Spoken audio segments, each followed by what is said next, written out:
سأعيد السؤال سيادة العقيد، لم تسمعه. تفضل.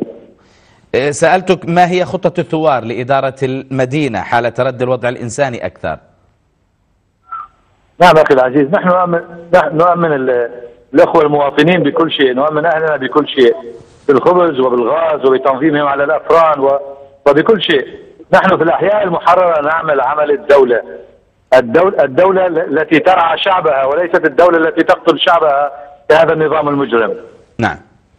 طيب سيادة العقيد، ما أهمية بقاء الجيش الحر في حلب المدينة؟ يا أخي العزيز، نحن نريد تحرير المدينة من هذه العصابة المجرمة. نحن نعمل على تحرير كامل المدينة، وإن شاء الله خلال أيام ستكون محررة من هذا النظام المجرم. نعم. طيب. ومن عناصره الأمنية وشبيحته وكل شيء. نعم. طيب دكتور غازي، ماذا يعني خروج حلب من دائرة التأييد المزعوم سياسيا واقتصاديا أيضا؟ أولا النظام كان يراهن دائما على حلب منطقة الثقل الاقتصادي والثقل السكاني في آن واحد. نعم. آخذين بالاعتبار أن أهمية حلب هي قريبة أيضا من الحدود التركية، وبالتالي السيطرة على هذه المدينة، من يملك السيطرة على هذه المدينة فإنه يملك بزمام البعد الاقتصادي من ناحية والبعد المعنوي من ناحية أخرى، ويؤمن أيضا منطقة آمنة. فبسيطرة الجيش الحر على مدينة حلب وريفها إنما يعزز القاعدة الأمنية للجيش الحر، وفي تأمين ممر آمن في حال أي تدخل دولي لحماية المدنيين، فإن مثل هذا الممر الآمن سيكون عامل مساعد أيضا لكي تفرض حماية جوية من قبل النظام الدولي خارج دائرة مجلس الأمن اللي يراهن عليه النظام، وخصوصا روسيا والصين. نعم. نحن نأخذ بالاعتبار أن هذا النظام لا يزال يتشبث بحماية الموقف الروسي والصيني، وهذا الموقف أيضا بدأ يشعر بالعزلة الدولية، ويمكن تجاوز هذا الموقف أيضا خارج إطار المعادلة الدولية كما حصل في البوسنة وكما حصل في العراق وكما حصل في ليبيا. نعلم جميعا أن بنغازي كانت هي القاعدة الآمنة التي انطلق منها الثوار في تحرير بقية ليبيا. نعم. فبالتالي انطلاق الثوار من حلب العاصمة الاقتصادية بما فيها من ثروات اقتصادية، وبما أنها المدينة التجارية، فإن هذه تمثل قاعدة لوجستيكية أيضا للثوار لكي ينطلقوا إلى مناطق أخرى. ونعلم جميعا أن معظم الريف الآن هو تحت سيطرة الثوار، ولكن المعركة الفاصلة تدور الآن حول مدينة حلب. وأعتقد أنه من المرجح في نهاية المطاف أن النصر سيكون في صالح الثوار للأسباب التي ذكرت، ولأن معركة الدروع التي يراهن عليها والطيران الذي يراهن عليه النظام لم تنفع في أفغانستان ولا في الحروب. الطيران فقط هو يستطيع أن يدمر المدن ويدمر الجسور والكباري، ولكنه لا يستطيع أن يؤثر على مسرح العمليات على الأرض. نعم. طيب دكتور، يعني سمعنا ما تحدث الدكتور غازي، وربما هو تأثير سيطرة الجيش الحر على حلب الريف والآن المدينة كما تحدث سادة العقيد داخليا وخارجيا. أستاذ وليد، هل تقوم أطياف القوى السياسية المعارضة بواجبها تجاه ما تتعرض له حلب الآن؟ بالتأكيد. أنا فيني بهذه الزاوية هي تحديدا أتكلم مثلا عن البعد الكردي. كوني مثلا أنتمي إلى القومية الكردية. نعم. ولدي اطلاع على مجريات الأحداث في مدينة حلب بالذات. أمس تحديدا قدمت الهيئة العليا للقيادة الكردية المشتركة 3 شهداء في حي الأشرفية، وهم يتوجهون لتأمين، باعتبار أن المناطق أو الحيين الكرديين شيخ مقصود والأشرفية أصبحت ملاذا آمنا لأخوتنا في مدينة حلب.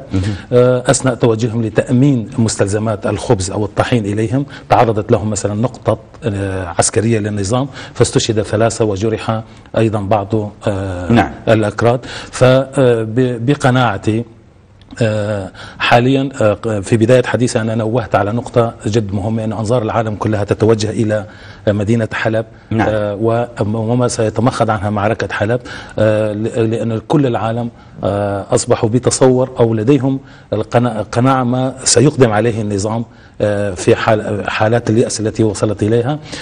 ولكن نظل نحن كسوريين سواء كناس عاديين أو كقوى سياسية تهمنا أي نقطة دم تهدر في شوارع مدينة حلب، أو أي بناية تهدم أو أي مدرسة تهدم. فالقوى السياسية كلها بقناعتي، وطبعا النقطة جدا أيضا مهمة علي أن أذكرها، غدا ستكون هناك مظاهرات في كل المناطق الكردية نعم.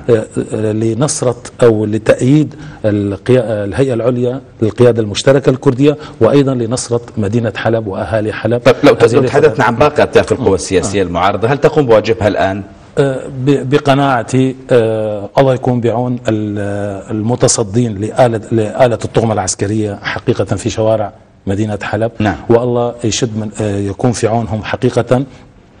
بس حتى المجلس الوطني السوري نعم. بنفسه كمتتبع نعم. لمجمل فعاليات أو أنشطة القوى السياسية مجرد مؤتمرات صحفية وأحاديث، يعني لا تقوم بواجبته ما يحدث في سوريا بقناعتي مطلقا على بأرض الميدان تحديدا. نعم. وما يقوم به الثوار نعم. والموجودين داخل المعركة. سيادة العقيد، يعني عدد الجيش الحر قام بحماية عدد من المنشآت العامة والإشراف أيضا على الأفران، هل بإمكان أيضا حماية مصانع حلب؟ إن شاء الله. نعم، نحن في بيان النفير أخي العزيز نعم ضمننا جميع الفعاليات الاقتصادية والسياسية والصناعية بأننا قادرون إن شاء الله على حماية هذه المنشآت. هذه المنشآت لنا لبلدنا ليست لأهل الأسد. طيب. ونحن وجدنا لحماية بلدنا، لحماية أهلنا. فهؤلاء التجار والصناعيون والرجال الأعمال هم أهلنا وأخوتنا، ونحن موجودون لحمايتهم وحماية ممتلكاتهم وحماية منشآتهم. نعم. طيب، هل عددكم كاف للسيطرة على مدينة مثل حلب؟ نعم، الأعداد كافية. السيطرة وإدارة هذه المدينة بشكل جيد. وإدارة. طيب دكتور غازي، يعني إلى أي مدى أسهم تحرير الريف في دعم الثوار في المدينة؟ مما لا شك فيه أن الريف كان هو مسرح العمليات الأول الذي انطلق منه الثوار، لأنه كما نعلم المدن الرئيسية دائما سكان المدن يميلون إلى الدعة وإلى الراحة، وبيوتهم من زجاج يخشون نتائج الحرب، ولذلك كانت منطلق الثورات دائما هو من الأرياف. وبدأت هذه الروح تنتقل إلى داخل المدن في كل من دمشق وحلب، ولذلك نقول إن الثوار الآن نعم ينبغي أن يفكروا في ما بعد النصر. هزيمة النظام هي قضية محسومة لا خلاف عليها. نعم. ولكن الثمن الذي سيدفع نتيجة ذلك هو أن النظام يوغل الآن في القتل من خلال القصف والطائرات والدبابات والمدفعية، يستخدم كل أنواع الأسلحة نعم. التي لم يطلق منها طلقة واحدة على الجولان. وبالتالي هذا النظام الدموي لا أعتقد أنه يمكن أن يحكم سوري واحد في المستقبل، فهو راحل لا محالة. ولكن هذا النظام هنالك مخاوف دولية تتردد الآن نعم. من أن هذا النظام يمكن أن يرتكب مجازر في مدينة حلب بفعل روح اليأس التي يمر بها النظام، أو في محاولة منه للقتال بشراسة عله يظفر بأي سبب من أسباب النصر. نعم. نضيف إلى ذلك أن هنالك مخاوف من احتمالية استخدام الأسلحة الكيماوية، فقد وجد أفراد الجيش الحر بعض أقنعة الوقاية التي تستخدم في ظروف حرب كيماوية، وهذا يؤشر إلى أن هذا النظام في مرحلة من اليأس قد يلجأ إلى استخدام هذه الأسلحة الكيماوية. نعم دكتور غازي، يعني أرجو سنتحدث عن هذا ما سيقوم به النظام وهدد به في الشق الثالث من هذه الحلقة، لكن برأيك هل ثمة ما يردع النظام عن تدمير حلب؟ يعني عوامل جديدة لدى الثوار أو حتى إقليمية ستوقف عند نقطة معينة؟ أعتقد أن هذا النظام يعني من والده إلى ابنه الغير مأسوف عليه إن شاء الله هم فئة مجرمة ونظام فاشي، وبالتالي لا يتورع عن قتل كل الشعب السوري في سبيل البقاء على قيد الحياة.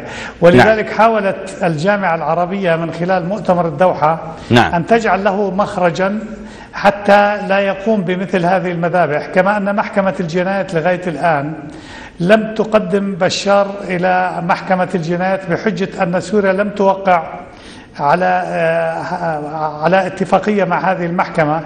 نعم. ولكن أعتقد أيضا المجتمع الدولي يريد أن يجعل له منفذا لعله لا يمعن في المزيد من القتل، ولكن هنالك مخاوف دولية تزداد الآن.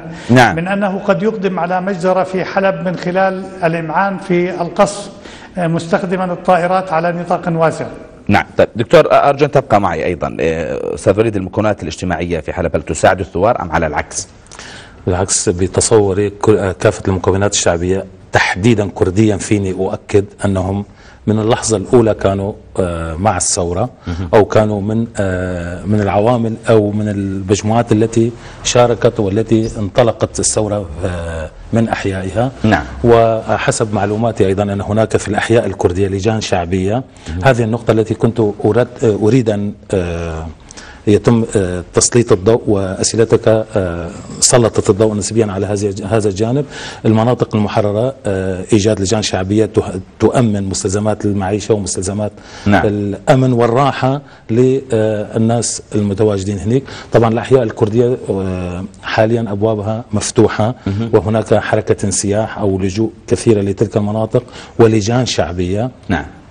تؤمن لهم كافة مستلزمات الحياة. يعني حصلت أيضا أستاذ وليد ربما في أكثر من منطقة في المحافظة الثائرة. ستوجه بنفس السؤال إلى سادة العقيد. المكونات الاجتماعية لحلب هل تساعد الثوار أم على العكس سادة العقيد؟ نعم تساعدنا كثيرا أخي العزيز. تفضل. النظام روج أساء لحلب كثيرا، لأن حلب هي شعب حلب مؤيد للنظام، شعب خانع لهذا النظام، والشعب الحلبي على العكس تماما. نحن لم نفاجأ به، هو شعب طيب، معرفتنا به شعب طيب، شعب كريم، شعب شجاع.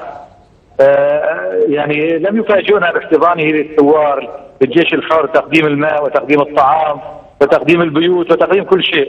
نعم. يعني فرح الشعب الحلبي جدا فرح بوجود الجيش الحر بالأحياء، فرح جدا بتحرير الأحياء من النظام ومن الشبيحة. هم يؤشرون لنا على الشبيحة وعلى الأمن ويساعدوننا ويفتحون لنا بيوتهم. نعم. إذا بالتالي تساعد الثوار المكونات الاجتماعية الموجودة في حلب. نعم تساعد جدا.